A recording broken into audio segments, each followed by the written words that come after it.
On ne peut pas plaire à tout le monde, spécial rire. Lundi soir à 20h50 sur France 3, on devait donc beaucoup rire à la base. Il y avait tout pour, Jamel et les nuls entre autres. Et parmi les invités, Dieudonné. Il était censé faire une surprise à Jamel, mais c'est en juif orthodoxe encagoulé qu'il a fait son entrée sur le plateau 1 heure après le début de l'émission.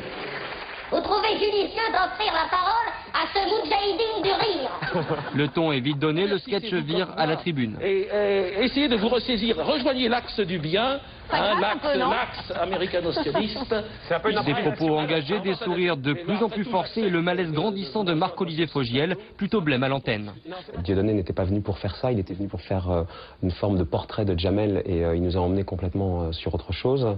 À un moment donné, quand j'ai entendu le mot axe américano-sionisme, j'ai à peu près compris de quoi il s'agissait, de façon pas très claire, parce que je pense que Dieudonné lui-même ne savait pas très bien ce qu'il disait, c'était un truc qu'il avait plus ou moins improvisé. Vous avez pris à dépourvu la production.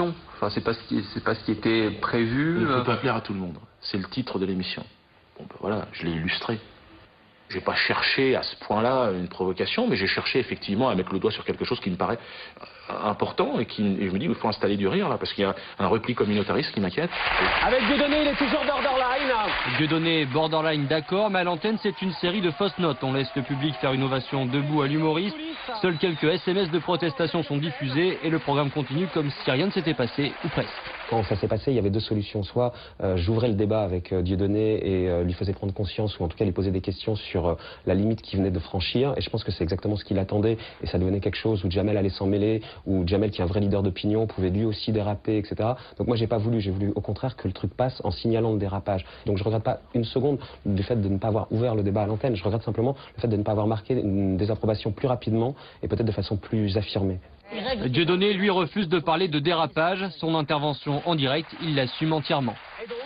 Jeter une sorte de flou artistique, une sorte de suspension, pour un provocateur, c'est tant mieux.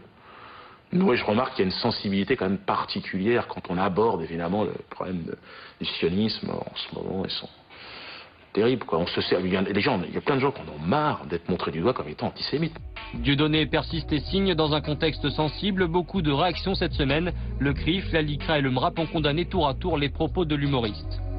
On ne lutte pas contre le racisme aujourd'hui, même en voulant faire rire, en opposant les gens. Il faut construire des passerelles, des ponts humains de solidarité de toutes ces victimes de la haine. Mais là, ce type de discours, ce type de sketch, entretient, alimente, nourrit la haine.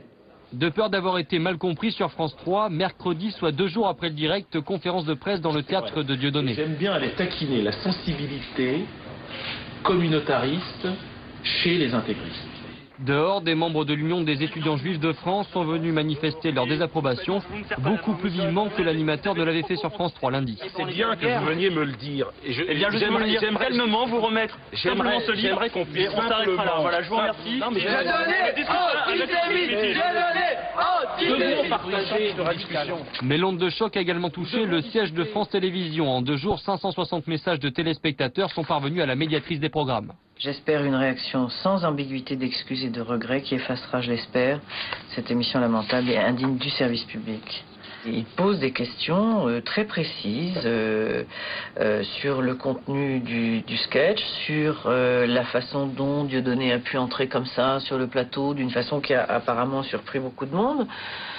Sur le fait que, mais Marc-Olivier Fogiel s'en est expliqué lui-même qu'il n'ait pas réagi, et sur la responsabilité de la chaîne, dont il rappelle aussi que c'est une chaîne publique, et que dans le service public, c'est pas normal qu'on voit des choses comme ça.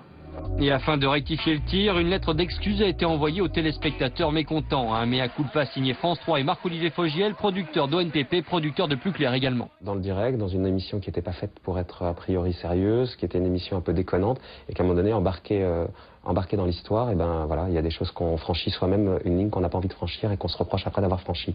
Est-ce qu'il y a une erreur aussi de la part de vos assistants qui ont peut-être vu en coulisses Dieudonné se préparer en se mettant...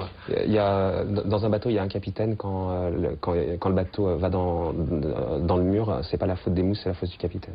Quant à Dieudonné, c'est à France 3 qu'il réclame des excuses, car mercredi, d'après le Parisien, un responsable de la chaîne aurait affirmé que les limites de l'antisémitisme ont été dépassées. Je veux un pardon, des excuses officielles. On n'accuse pas quelqu'un d'antisémitisme. C'est quelque chose de grave, messieurs de la direction de France 3.